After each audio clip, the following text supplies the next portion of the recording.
Hello and welcome back to Resident Evil 4 Remake. We are now even deeper into the bowels of the castle, in the torture chambers. And in this part, we're going to use this key and proceed. Ha muerto la luz. The light is dead. Why is it luz? Isn't it supposed to be lux? Well, that depends on the sophistication of the English translator. Okay, so it was a corpse. It was actually the floor that was going to betray us.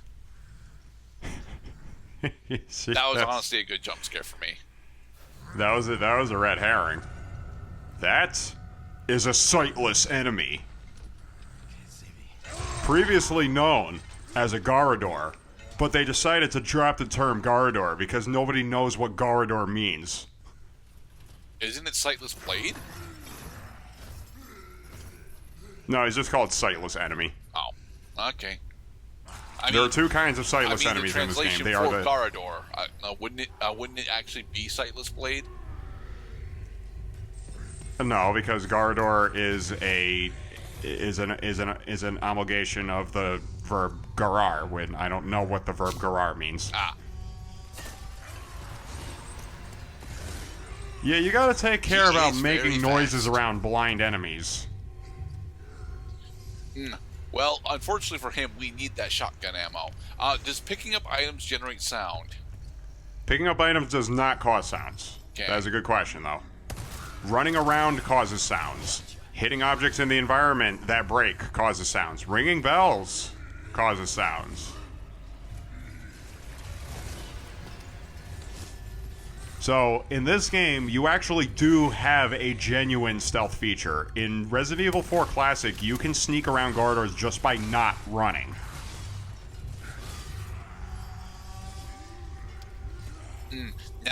Now this actually comes up simply because we were talking a bit about sensory input just before the part. So, what other senses does he have access to? Because he obviously still has hearing. He very clearly still has felt touch. that. It honestly seems like he would be able to actually still smell us as well, but I'm not sure. No, you don't have to worry about sense of smell, because the thing about Garradors too is that if you're right up in their face, they're going to attack you because they can sense that you're there. If you hit these chains that are hanging from the ceiling, you also are going to cause a noise. I thought there were bells in this chamber. Maybe. Oh, wait, do they? greener. No, because if you shoot your gun, then he's just going to go for the gun sound. Right. And we don't actually have the magical pebbles from Dark Souls in order to cause those kind of sounds. So. Pebbles can be thrown at foes. Quite thrilling. So the idea is shoot him in the back in order and get your accuracy right. Right. If you hit him, then he may have heard you, but he's going to be too hurt to actually respawn and start attacking you right away. You missed. Move.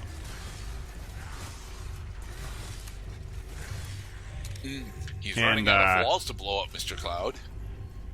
So it's too bad that there are no other zealots in this area to show you the other feature of sightless enemies that they've been working on for this game is friendly fire. Friendly fire happens a lot when you're playing against these guys in Mercenaries mode. Okay. Because these Garradors will slice everything around them to pieces. No, mind you, you missed again. Mind you, one of the big issues with this it's a video game, so I shouldn't probably be bringing this up, but those claws being curved means rather specifically that they wouldn't actually be, able to actually scrape along these walls, because these walls are not uniform. So they would get hooked on the brickwork and prevent him from lifting up without, destroying the wall itself. Well, Mr. Gray, you did raise one long-standing problem with RPGs and games like Legend of Zelda, or pretty much any game where you can wield a sword, bladed weapons, or melee weapons, is why doesn't my sword get stuck on the wall when I'm swinging it around? And in Dark Souls, this actually does. And even in certain Legend of Zelda games, it does. It happens actually quite a bit in Skyward Sword. Right, so that's a big call to make if you're a video game maker, because like say you're trying to set up an arena, but the arena is like a confined space. Like, how are you supposed to attack if all your attacks have the probability of getting stuck on a wall instead of hitting your target? That can get annoying. Yeah. Oh, handgun ammo. And a vase. So, mind you do not have to necessarily fight the sightless enemy. All that the sightless enemy was doing was making it harder for you to hit that hold switch. Mostly because the hold switch would have generated sounds whilst you were using it. So I think that killing the sightless is almost required there. Excuse me, coming through. Oh, it's you. What happened down there? We had to fight Wolverine. He had a less healing factor than he was rumored to have. Actually, no. Gardor is even less like Wolverine in this game because his claws don't retract. They're just bound to his arms. He's a rather crude design for a warrior, if you ask me. So closer to a Tarkatan then? Right, like the I'm fine. Well, for now. Please, Ashley, we could talk more about how often you cough later. We got some serious life and death type business to attend to. We should steal the torch as we're going up the ladder. Well, we got a flashlight. I know we have a flashlight, but our flashlight supposedly has got a battery on it. Yeah, and Leon's knife used to not have a health bar.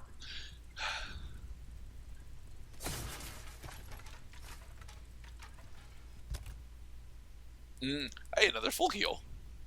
Nice. Super heal.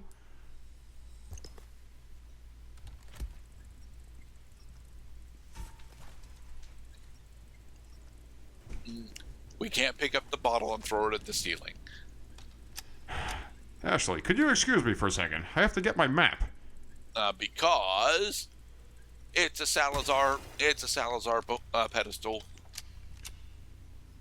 So the Salazar the Clockwork Castle ones that you see actually are based on the original design for Ramon Salazar. Right. Because the Ramon Salazar in this game does not wear a cap. Look at all of this. A slice of pictures. This is actually a decent collection of art, but is this actually legacy? Through paint, or Legacy through paint?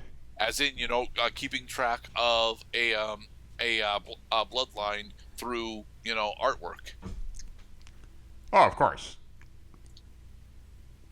Well, mind you, every artwork you've seen of, dukes, duchesses, kings, princes, royalty, these were bought and paid for by the people who they were depicting. Oh, we haven't actually sold the elegant panel yet. Huh. Well, I was going to, and then I fell through a hole in the floor. The Switch the Swords puzzle.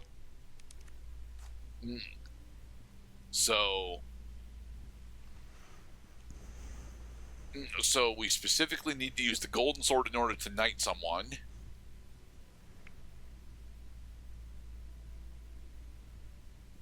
And then probably use the rusted sword on the gravestone, right?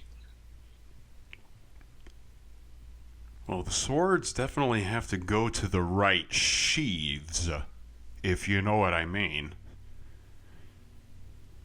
I'm kind of surprised that we're not actually allowed to do deeper investigations into each of these paintings. Because obviously Leon doesn't know who the fuck these people are, but there should be, a notebook here that actually does tell us. So the iron sword goes to the standing knight. Yeah, the gold sword goes to the knighting ceremony. Okay, we got all the swords. Okay, so now we have the option to put the swords into different places. that should be where the rusted sword goes, because the sword rusts on the grave. No, you want the dirty sword, because the sword is dirty.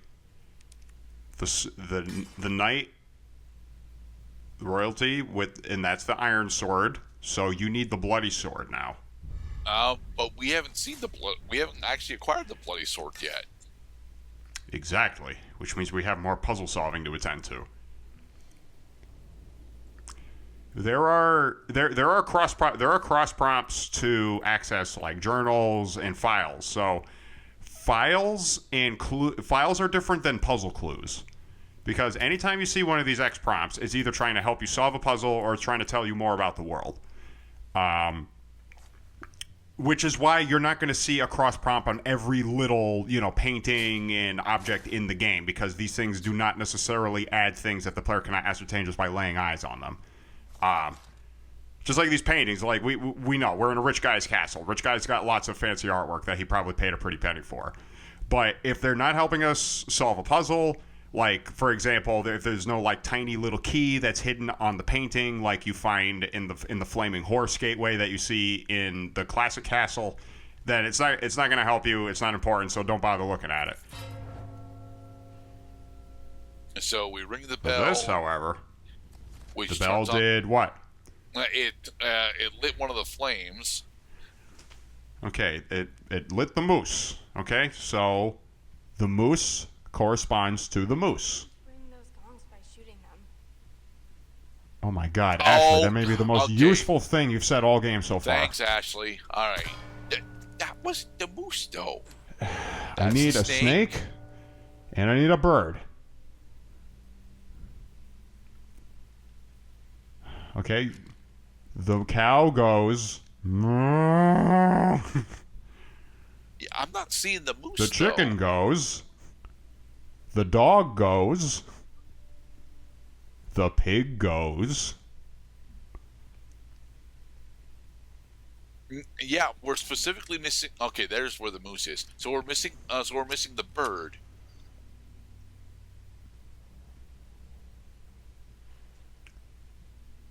Where is the bird? Because once we hit all three of these symbols, we can open the door and get the bloody sword. There it is. There it is. Bwong.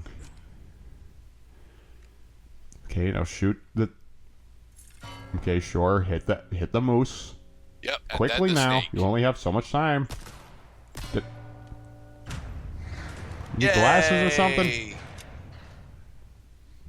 The bloodied sword. Now we can solve the sword's puzzles. What use for? Well, it's just a replica. Only a couple of uses for it. Also, we can get more pesetas. Oh no, it's submachine gun ammo. Yay! I do find it just a touch trite to hear the characters talking about the puzzle. But then again, I suppose that Salazar is forcing the issue by making the player go through this these is where puzzles. the bloodied sword goes. Yep, because Hey, you got blood on my sword. The rusted sword stays in the grave. Yep. The iron sword We're goes with the talking standing about knight. this is a chronological sequence. So what happens to the sword over time? Honestly, I think this is all about the ceremonial uses of swords. Honestly, like the iron sword is for standing guard. The golden sword is for knighting someone. The bloodied sword for combat, and then the rusted sword for marking a grave. In the next episode, we'll continue on going through chapter 7. Be safe, everybody. The Knight's Tale.